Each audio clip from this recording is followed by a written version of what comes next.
Paris, June 30, 1789. The city breathes with the air of change. Revolutionary moods are spreading through the streets, and on this day the future artist Emile Jean Horace Vernet is born. In a family where brushes and palettes were an integral part of everyday life, the boy's fate was closely intertwined with art from the very beginning. His father, Claude Joseph Vernet, a famous marine painter whose works are imbued with fresh sea air and dramatic landscapes, passed on to his son not only a love of colors, but also a deep respect for nature, its changes and movement. His uncle Carl Vernet, a master of dynamic battle scenes and horse paintings, complemented this artistic legacy by immersing Horace in the world of quick brushstrokes and heroic compositions. Thank you to everyone who joined us for watching this video. We are very grateful to our regular viewers and subscribers.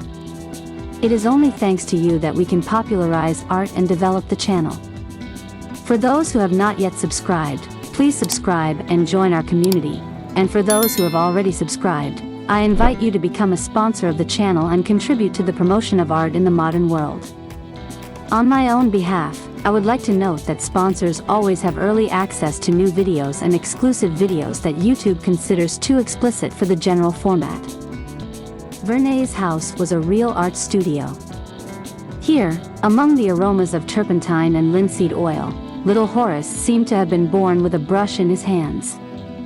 There was his nursery, a playground, and his father worked nearby, immersed in his seascapes.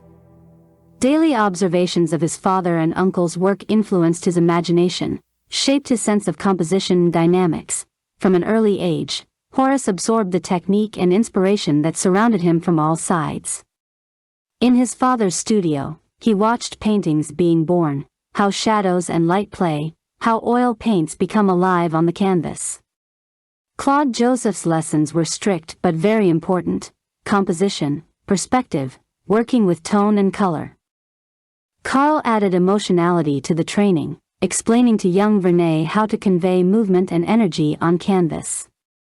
The dynamic strokes that his uncle used to paint horses and battles became one of the foundations of his own style. Under the supervision of his family, Horace began to make his first artistic attempts. Each of his drawings was a step towards future success, and his father's criticism strengthened his determination. Young Vernet quickly learned to understand that art is not only a technique, but also a soul that needs to be put into each painting. Horace Vernet's artistic development took place at the intersection of classical tradition and an innovative approach that increasingly distanced him from the established academic canons. The influence of his father, Claude Joseph Vernet, and the prevailing neoclassicism of the time was felt in the young artist's initial works. The precise lines, strict compositions, and deep respect for the technique of painting reflected his training under his father's guidance. However, Horace's temperament did not allow him to stay within the confines of the academic style.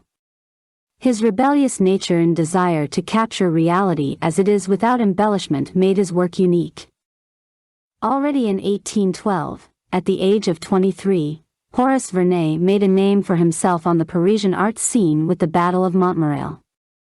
It was a depiction of one of Napoleon's early victories, and it stood in stark contrast to the idealized military scenes that dominated art at the time. Vernet's work was distinguished from academic works by its focus on realism. His brushstrokes were rough, full of emotion and movement, and his battle scenes conveyed the drama and chaos of war. The painting was a revelation. Viewers and critics alike were amazed by his ability not only to accurately recreate military scenes, but also to convey the very essence of war, its brutality, energy, and heroism. This was the beginning of a journey that would soon lead Vernet to recognition not only in France but also far beyond its borders. One of the key works that brought Horace Vernet worldwide fame was the Battle of Valmy, 1826. This monumental canvas, which today adorns the walls of the Gallery of Battles in Versailles, was commissioned to immortalize Napoleon's triumph. Vernet masterfully conveyed the spirit of the battle. Every soldier, every movement was filled with drama and realism. This work became a kind of manifesto of a new approach to the battle genre, where emotional tension and realism dominated over academic restraint. His subsequent works continued the tradition of depicting the tense moments of wars, colonial expeditions, and great battles of France. Thanks to his paintings, Vernet became a kind of chronicler of the Napoleonic campaigns, celebrating the emperor's victories on canvas. His skill in depicting movement, dynamics, and emotions made him a favorite of both critics and military customers. These successes did not go unnoticed. In 1833, Vernet received an honorary appointment as director of the French Academy in Rome. This was not only a recognition of his talent, but also an opportunity to immerse himself even deeper in the world of classical art in Italy, which significantly influenced the further evolution of his style. Traveling played a huge role in Horace Vernet's creative development. They opened up new horizons for him, filled his imagination with the colors and light of distant countries. His first big trip was to Italy in 1820. The beautiful landscapes and ancient ruins of Rome fascinated him. Italian culture, with its history and artistic masterpieces of the Renaissance, influenced his technique, making his brushstrokes more relaxed and his palette brighter. His compositions became imbued with a new sense of light and atmosphere. However, his travels to the Middle East and North Africa had the greatest influence on his work. In 1833, Vernet visited Algeria, which at that time was exotic and new to Europeans.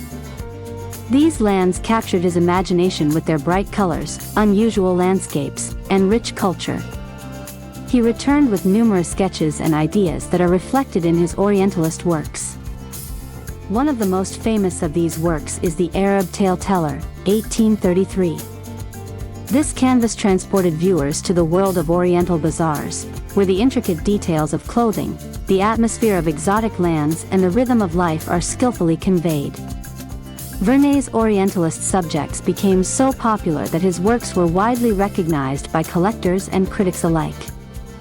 These paintings did not just depict distant lands, they recreated the very spirit of the East, which fascinated and inspired the viewers. Horace Vernet's family life was full of dramatic moments. In 1811, he married Louise Pujol, the daughter of Governor Louis Pujol. From this marriage, the couple had two daughters, Louise and Henriette. Louise, the eldest daughter, married the famous painter Paul de la Roche. Unfortunately, her life was short. She died at the age of 31 in 1845. This loss deeply affected Horace Vernet, and it was the grief of losing his daughter that became the source of inspiration for his painting The Angel of Death, 1851, which is now kept in the State Hermitage Museum in St. Petersburg. His second daughter, Henriette Edme, married another artist, Adolphe Yvon, continuing the family's artistic tradition. Thus, Horace Vernet's family was closely connected with art, and his personal tragedies and joys were reflected in his works. Vernet was not only a master of battle scenes and Orientalist motifs. He was also an excellent portraitist, able to convey the character and depth of his models. His portraits of Napoleon's marshals and representatives of the French aristocracy are not just a reproduction of appearance, but an attempt to look into the inner world of his subjects. Vernet accurately conveyed not only facial features, but also expressions that reflected the strength, determination, or nobility of the characters. A separate part of his creative heritage is the image of horses, which Vernet depicted with skill that impressed even the most demanding connoisseurs. He admired the anatomy of these animals and was able to convey the dynamics of movement, energy, and grace of a horse on canvas. Many of his works show hunting scenes or war scenes where the horse becomes the main character and not just part of the composition. As for landscapes, Verne was not limited to France either. His travels in Italy and Algeria were reflected in a series of wonderful works, where he skillfully conveyed the atmosphere of these regions. Whether it was the sunny plains of Italy or the dramatic landscapes of Algeria, each of his landscapes exuded depth and impressive detail. In these paintings, Verne's ability to work with light and shadow is felt, creating the volume and mood of each depicted area. In 1835, Horace Vernet received yet another recognition of his talent. He was appointed First Painter of the King by Louis Philippe. This was the highest title an artist could receive in France, and it cemented Vernet's reputation as one of the greatest artists of his time. As the first artist, he received numerous government commissions for paintings that immortalized battle scenes, portraits of prominent figures, and historical events. His works, full of drama and realism, significantly influenced the development of the battle genre in France and beyond. Vernet skillfully combined realistic rendering of details with emotional power, which allowed him to move away from academic classicism and initiate a new approach in battle painting. He depicted historical moments not only as facts, but as live events that captivated the audience and made them feel all the drama of the war.